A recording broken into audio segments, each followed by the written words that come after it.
Arne, what was your take on the game? Nothing good comes from losing a game of football. But if I have to take the positives, there were definitely a few positives. So dominating ball possession at Stamford Bridge is not what many teams do over here, because Chelsea is so comfortable with the ball as well. Being 2-0 down, don't give up. Try to fight yourself back into the game. That's what we did. We got already 2 big chances which we didn't score. Then Chelsea was on a counter-attack a few times, very threatening. And then when we scored the 2-1, you were like, let's see if there's something in it. But I don't think there was a moment where we were close to scoring a goal, and in the end a correct penalty being given and Chelsea won it 3-1. So maybe the opposite from the home game where they dominated possession and we won. Now it was the opposite. I mean, the difference Dominic made when he came on, I mean, sometimes it feels like your pressing relies on him. Do you think, in hindsight, that perhaps it was the midfielder you lost the game in the end? Because I feel like Harvey struggled a little bit. Nah, it's never about one player, but one of the qualities Dom definitely has is the intensity he presses with. So you can come up with all the tactics in the world, but it's always the intensity of the press that makes the difference. Doesn't matter what I come up with, but if we are intense, it's so difficult to play through us.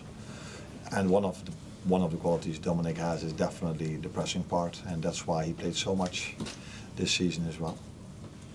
Hi, Arne, I want to know, why did Federico Chiesa not get more minutes, and is he in your plans going forward? Because I decided to bring other players in first, because I already brought Darwin in. So that wasn't the position I could bring him in. And then Cody Gakpo, I liked him a lot today, played a really good game, and I've changed him, took him out in the last few weeks many times already.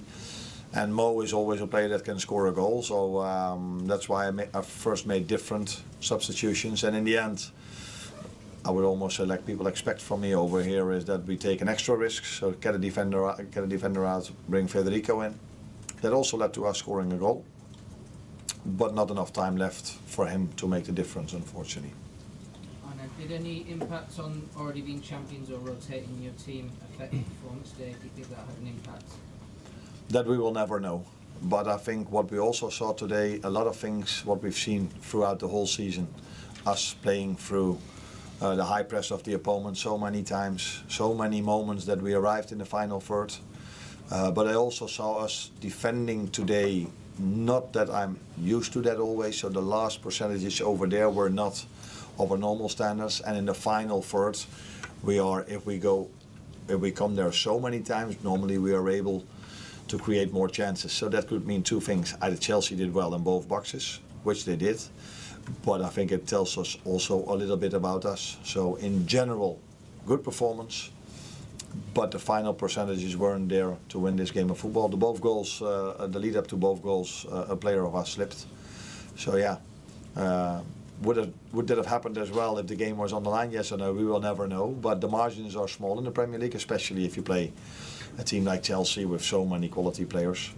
Then you cannot afford these kind of moments. Arne, you got the guard of honour from Chelsea, but their fans didn't seem so impressed. There was a bit of booing, wasn't there? Was that disappointing from your point of view? They didn't like the team then, or what? Huh? They didn't like their team? They booed for their team? No, I think they were booing the guard of honour. They were booing for us. I didn't hear it, to be honest. So I only heard our fans during almost the whole game. And I just heard that they couldn't come here with train, so they had to go by car. But they were in time, and they were loud throughout the whole game. So I haven't heard anyone booing, I've only heard our fans singing. Oh, congratulations, you've won the league. What have you and your players learnt over the season that you can take forward to next year and possibly into Europe and win something there? That the margins are small, and that's been throughout the whole season in the games we've won, and today again as well. So you slip twice, you can see 2 goals.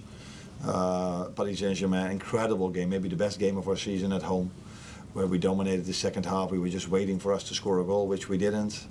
Then because players got tired, I had to make quite a lot of substitutions. We were lucky to end up taking the penalties, and yeah, talking about small margins, losing the penalty shootout, and they are now in the semi-final, we are out. So yes, we all have quality players. Chelsea has them, City has them, Arsenal has them, Villa has them.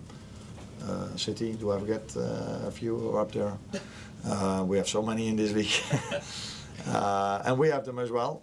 But the margins are small, so and that's why you have to work so hard every 3 days to get so many points on board.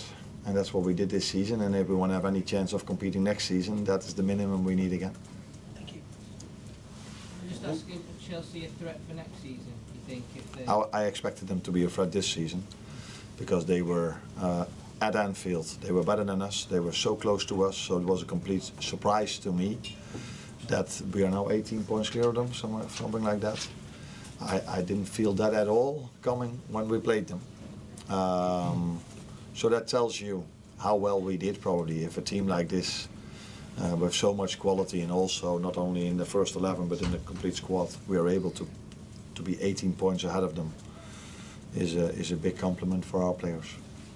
Thank you.